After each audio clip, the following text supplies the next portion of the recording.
It's only a little thing, but it is the only human treatment added to the water supply. No other human treatment is added to the water supply to treat human beings. So, where do we start? Fluoride Free Australia was started about 3 or 4 years ago. We're trying to possibly be a central organisation for all the different groups around Australia.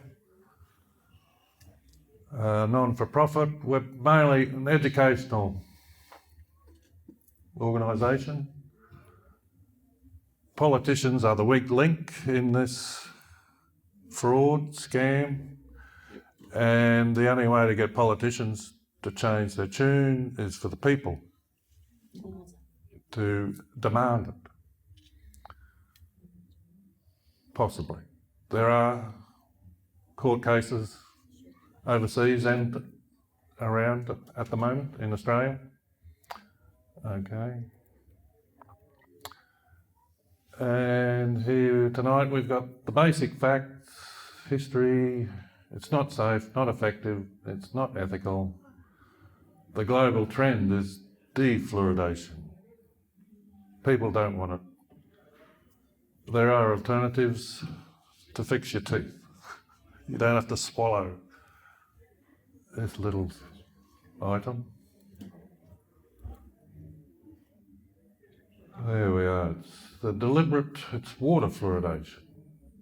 Deliberate addition of a chemical compound to release fluoride ions into the water. And it's claimed it reduces tooth decay. In Australia, they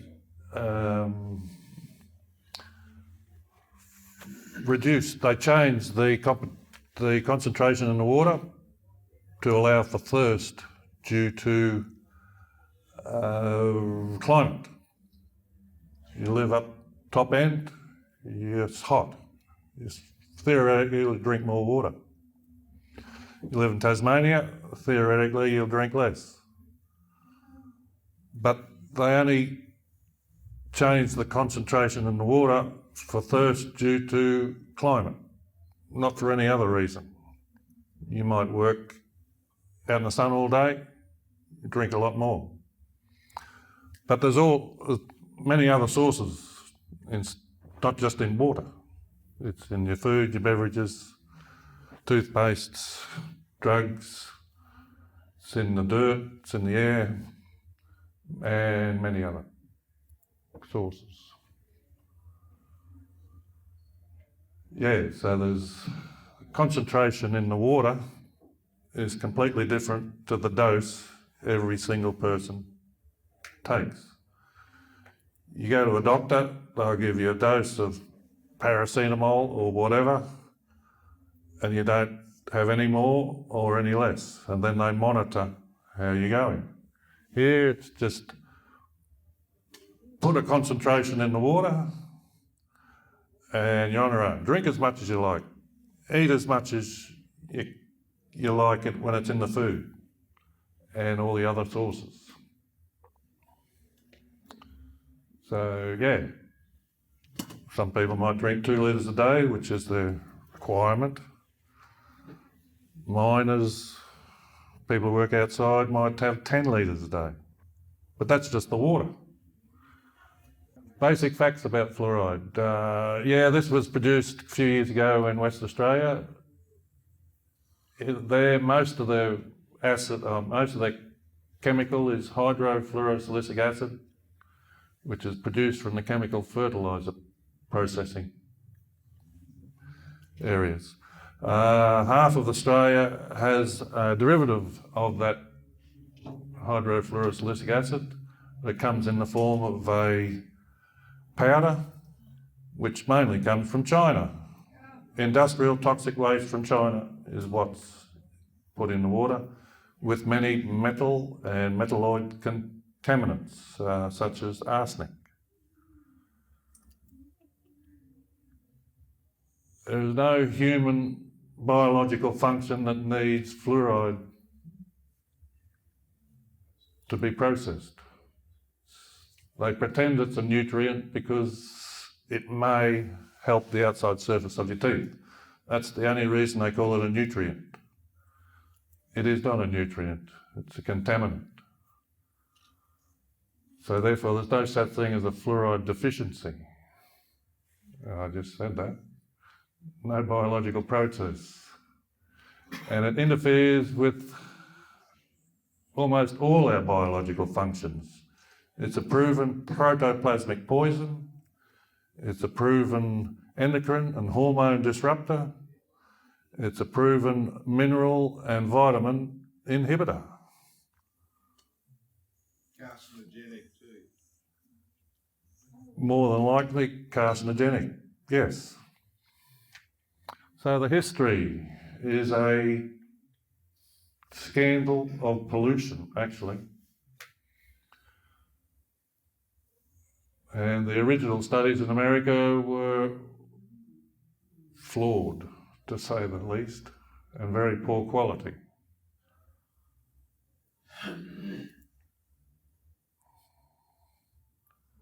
They actually started an experiment in 1945, a 10-year experiment it was supposed to go for. And halfway through, they declared it a winner. Well, we don't have to wait full 10 years. So started in 45, in about 1950, ADA, the AMA and the WHO endorsed fluoride as safe and effective. You heard that before anywhere?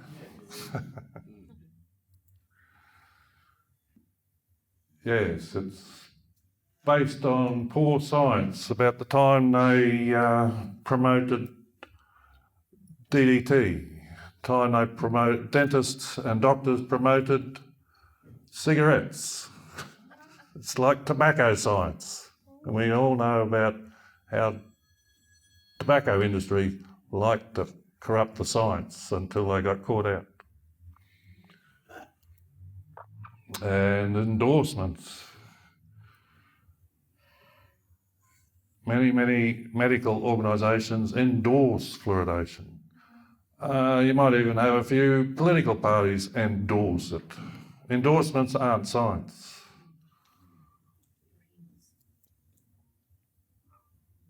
Okay, why is it not safe? One of the very big studies came from America, 2006. And it can damage teeth.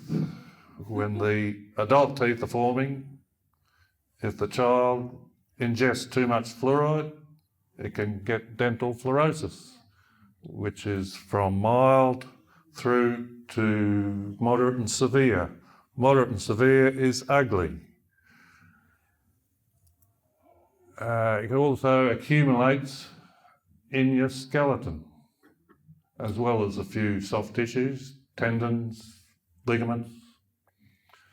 And it's the same thing. Over your lifetime, if you accumulate too much, you can have moderate, severe skeletal fluorosis, which gives you arthritic-like symptoms. You notice a lot of old people walk around like this? I do that first few minutes when I get up in the morning. Could be to do the basketball, I hope. And it's also anticholinergic, which means it's no good for the central nervous system. Proven. So it can damage the brain. As we said before, it's a proven endocrine disruptor. And the thyroid is a very important part of the endocrine system, and it controls most of the hormones used inside the body, exchanging energy and all sorts of other processes in the body. And because it collects in the bones, it can trap in the cancer in your bones, especially in teenage boys. It's been, a few studies have proven this. As we said earlier, as the adult teeth are forming in the gums, too much fluoride will interfere with the enamel. And you don't know how much fluoride is being ingested by young children. Some little tackers run around all day and need to drink a lot more water and other food and beverages. Colin, what does it look like when someone has a fluorosis in the tooth? Fluorosis, when it's mild, it gives a little white flecks on the teeth. As it goes to moderate, it can turn to yellow flecks, and then it starts to eat into the enamel. Severe fluorosis, it'll come out brown. And as you age, the enamel just crumbles, and eventually the teeth fall to bits. Dentists can make a lot of money fixing this fluorosis, and that's what it's all about. Dentists love it because they make money fixing fluorosis, and they also, every 6 months, they'll give you a fluoride treatment, whether you want it or not. Probably about 10 cents worth of fluoride, and I'll charge you $50, $60. Pays for the Mercedes every year, possibly. Cochrane Collaboration is the best gold standard reviewing organisation in the world. And they did a great study a few years ago and found up to 12% of people around in the fluoridated countries have dental fluorosis of aesthetic concern, which means it's ugly. And again, dentists will make money. And as we said, it accumulates in the bones and other soft tissues. Your aortic aneurysms can also be caused. Brittle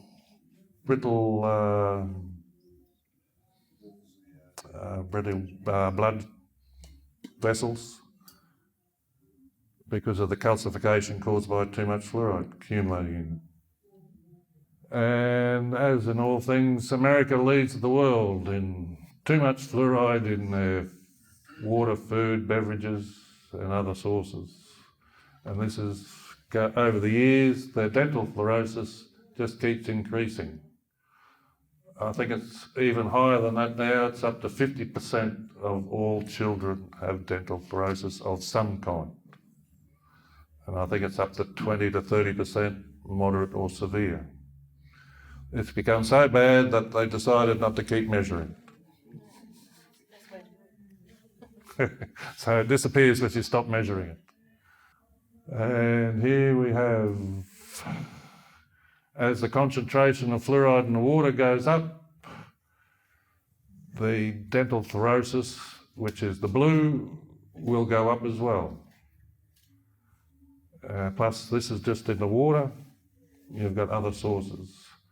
But as the dental fluoride concentration in the water goes up,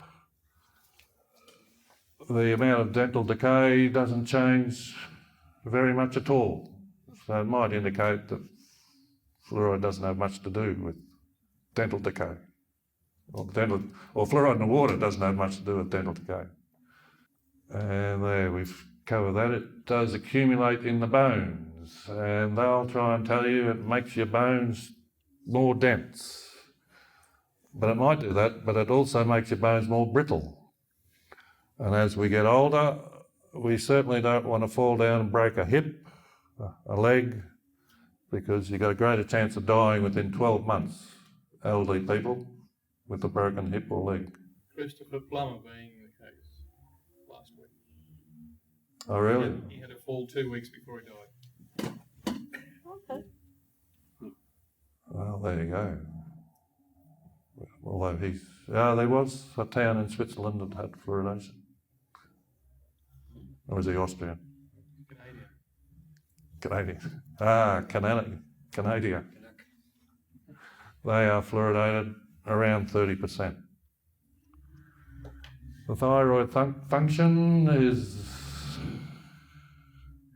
interfered with because in the periodic table, fluoride is at the top and it can substitute for any other halogen in that vertical part of the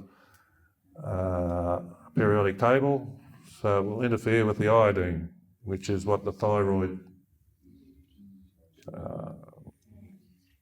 uses. And in 2015, every general GP practice in the UK or England, because only England is fluoridated, Scotland, Wales and Northern Ireland are not fluoridated in the UK. Only about 10 or 11% of England is fluoridated, our mother country. We're about 89% fluoridated in Australia. Anyway, they did a survey of all these GPs and they found that when the fluoride levels exceeded just 0.3, most of England has either 0.7 or 1.0 parts per million or milligrams per litre. The risk of an underactive thyroid rose by 30% in fluoridated areas.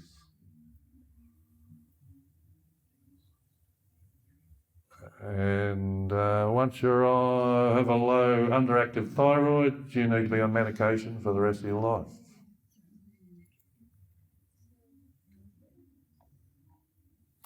And our Australian National Health Medical Research Council in 2017 just dismissed that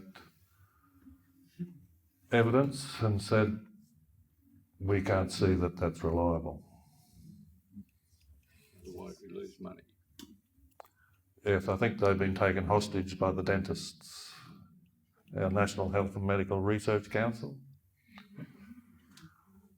It's also been proven it is a developmental neurotoxin, which means as our child's brains are being developed, either as a fetus or in childhood, can be interfered with. It's like lead, it's a neurotoxin, like alcohol, neurotoxin. I think we're up to more than 600 studies now, and recently human studies have increased too. There's last 2 or 3 years there's been studies in Mexico, Canada, America and elsewhere which have shown an association between more fluoride in urine or bloodstream, reduced IQ in the offspring. They already knew in 2004 it was a neurotoxin. There's actually a court case in America at the moment where community groups are taking the regulator of fluoridation to court. The regulator is the EPA, Environmental Protection Agency in America. It's been going on for 3 years now, it's still ongoing. The judge keeps denying the EPA to shut it down. And they're at the stage now where everybody says it is a risk to the developing brain. Now the judge is just trying to determine whether that risk is an unreasonable risk. I don't know about you, but if it's a risk, I should decide for my kids or grandkids, not one judge. But anyway, that's still ongoing and it next few months might tell. This is one of the Basher study was about pregnant women in Mexico and is associated with a loss of IQ points of around 5 to 6 on average. You might not think that's very much, but it could mean the difference between a number of geniuses in a full population, which could approximately be halved. Number of geniuses might be halved. And on the other side of the bell curve, it could mean the people with under 70 or disabilities could be doubled. Just that small shift of the IQ curve. Now, it's a developmental neurotoxin. So babies, not everybody can be breastfed. The mammalian species keeps fluoride out of the mammal's milk or breast milk for humans. So when they're bottle fed, they might have up to 250 times the level of fluoride that is in mother's milk. And it's a neurotoxin. And the dentists just say, don't worry about that. Didn't you say it can't be removed by boiling the water either? That's right. When the water is boiled, the fluoride stays in the water and a bit of water boils off. So the concentration is increased. And when they make formula, that's what they do with the tap water. So tap water should not be used for formula. They actually issued a warning in America about 10, 15 years ago, but they kept it very quiet. I don't know what that means. They want people to know not to dumb down their kids. They want dumb kids in America. Now, is it effective in reducing tooth decay? Now, there's many Western nations that do not fluoridate.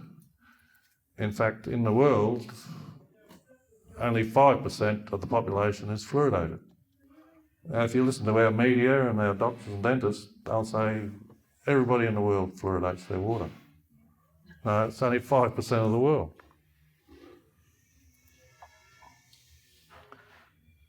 So, in Western countries, whether you're fluoridated or non-fluoridated, I think there's a chart coming up shortly, both sets of countries have decreased their tooth decay in the last decades or many decades. But that would prove that when it's in a non-fluoridated country, it is not the fluoride in the water that has decreased the tooth decay. So if it's not the fluoride in the water, then what was it? Maybe it's just people brushing their teeth with toothpaste of any different. Yeah, there's the charts there. Fluoridated countries are the yellows, reds, and they've come down in all countries, whether fluoridated or not fluoridated, which seems to indicate it's not the fluoride in the water that's bringing it down. And this one shows how the decayed teeth have followed that trend down. Fluoridation was introduced, and not much of a difference in the downtrend occurred. Fluoride toothpaste was introduced. Not much of a downtrend change happened. It just kept coming down. This is a very interesting one, a little complicated, but along the bottom there's 50 states in America, and they all have different rates of fluoridation for the population. I think Hawaii's on that side, very, very little fluoridation. I think it's Kentucky, almost 100% on this side. Now the purple is the percentage of high income children reporting good teeth. So it doesn't really matter how much fluoride's in the water, it stays about the same for all 50 states. And then there's the lower income, the blue squiggly line, reporting good or excellent teeth. Doesn't seem to matter too much about the fluoride in the water. It stays around the same, within a range, but it's lower than the high income people. So if you're rich, it might indicate you might have a better nutrition, or you might afford toothpaste and toothbrushes. So just eat properly and brush your teeth. You'll probably have better teeth. Forget about what's fluoride's in the water. You don't need to swallow it. Now, the ethics of forced fluoridation. As I said, it's the only drug delivered in the drinking water to treat a human condition.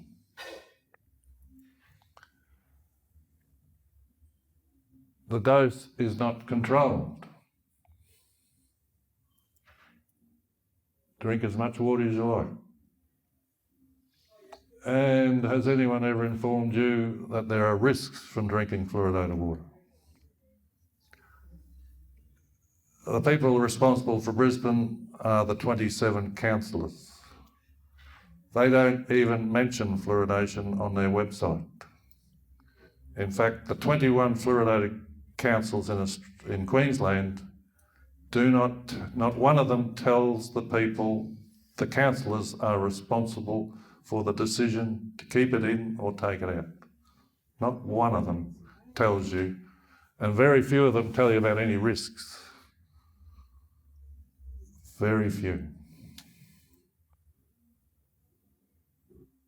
And has anyone ever asked you if you wanted it? Informed consent means they tell you the risks and the benefits. They tell you how much it costs, and then they ask you, do you want it? That's informed consent for any medical treatment. And nobody gets a personal prescription. The dose is all up to how much you drink, how much you eat, and how much toothpaste you swallow, etc., from other sources. The US Federal Drug Agency, FDA, Food and Drug Agency, thank you. Our equivalent of the TGA, Therapeutic Goods Administration, have never approved swallowing fluoride. Our TGA has made it exempt from being a therapeutic good. So is it therapeutic or is it not? Well, it's exempt from being a therapeutic good in Australia. And New Zealand, Supreme Court actually ruled 2 or 3 years ago, and they come out with it's compulsory mass medication. It's in breach of human rights. It's a medical treatment. It is not a supplement just topping up natural levels. Wivenhoe Dam has 0.05 parts per million, and we get topped up 15 times to 0.8 parts per million. It's not supplementary, not fortification. The judges also said it's impractical to avoid it, so therefore it makes it compulsory. And then in their ruling said, it's good for teeth, so we'll keep it. Thank you, judges. Now, as we said earlier, only 5% of the world is fluoridated. Most developed nations do not fluoridate. 97%, probably 98% now that England's left Europe, do not fluoridate. Yes, many people are getting rid of it. In fact, in Queensland, from 2013 till now, 29 councils have rejected it. Either stopped putting it in or rejected putting it in. There are only about 6 or 7 or 8 countries in the world that have more than 50% of their population drinking fluoridated water or having access to fluoridated water.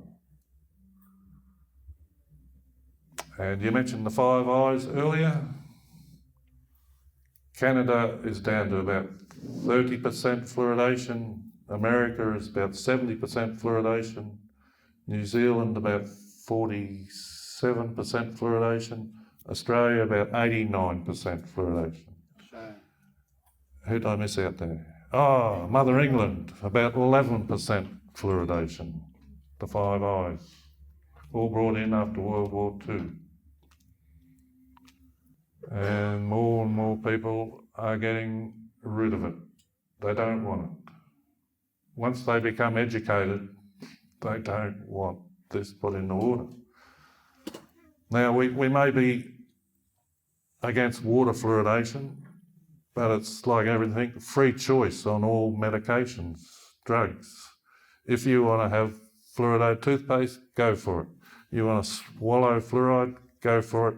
Just don't put it in my water or the other water that people don't want it.